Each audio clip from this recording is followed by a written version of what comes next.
Hello guys, പിന്നല്ലേ ഇന്ന് നമ്മളൊരു കോഴി ചെയ്തായ കാര്യം നട്ടപാതിരി കളിച്ച് ഇങ്ങോട്ട് വാചകമായി കൊയക്കാണ്ട് കണ്ടിട്ട് പിന്നെ പോയല്ലേ പറ്റുള്ളൂ. ഒറ്റ മൈൻഡ് ഉണ്ടായ പ്ലാനാണ്. പല രാത്രി പോയപ്പോൾ പാർത്ത് കണ്ടായിരുന്നു ഇങ്ങനെ വെള്ളം നമ്മൾ പറഞ്ഞതേ എല്ലാവരും മുട്ടിന്റെ ഒപ്പം ചേർക്കുക ആകെ വല കൈക്കൂടെ ഇങ്ങനെ പ്ലങ്ങി അപ്പുറത്തേക്ക് എത്തിയത്.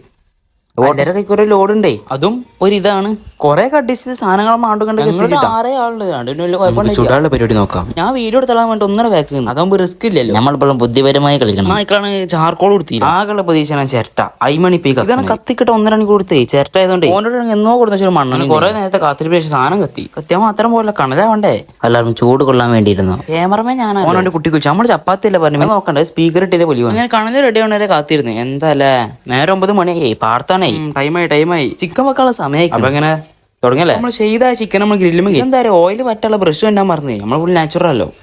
ആട്ടാണ് പരത്തി. ഇതും ഒരു കൈവാണ്. ഫസ്റ്റ് സ്റ്റെപ്പ് കുഴപ്പമില്ല. ഗ്യാങ് മൊത്തം നോക്കിയാ സക്സസ്ഫുള്ളി അങ്ങനെ നമ്മള് ഫസ്റ്റ് സ്റ്റെപ്പ് റെഡി ആയി. ബാക്കികൾ കൈക്കൊണ്ടിരിക്കാണ്. പേടിയല്ല കത്തിക്കൊണ്ടിരിക്കുമ്പോഴേ മനസ്സൊക്കെ വല്ലാത്ത വിഷമം. ഇത് കൂടെ ഒന്ന് കൂട്ടി പിടിക്കാൻ വേണ്ടി പൊറാട്ട ചൂടാക്കാൻ വേണ്ടി ഗ്രില്ല് മട്ടണം നമ്മൾ തിന്നായിരുന്നു. വലിയ സൗകര്യം ഒന്നും ഇല്ല, എന്നാലും നമുക്ക് അഡ്ജസ്റ്റ് ചെയ്തിട്ടല്ല ശീലം. എന്താല്ലേ അങ്ങനെ ഓരോ ക്ലിപ്പ് വീഡിയോസ് നമ്മൾ എടുത്തിട്ടുണ്ട്. ഇനിയിപ്പോ എന്തിനാ പ്രത്യേകിച്ച് ഞാൻ പറയണ്ടല്ലോ. ഊക്കാൻ ഓന്റെ കൈവങ്ങണോ പ്രത്യേകിച്ച് ഇത് പറയാൻ നമ്മൾ ഇതുവരെ കാട്ടിക്കൂട്ടി മൊത്തത്തിലുള്ള വെളിച്ചാണ് കാണുന്നത്. എന്താല്ലേ ഒരു കൈവല്ലേ.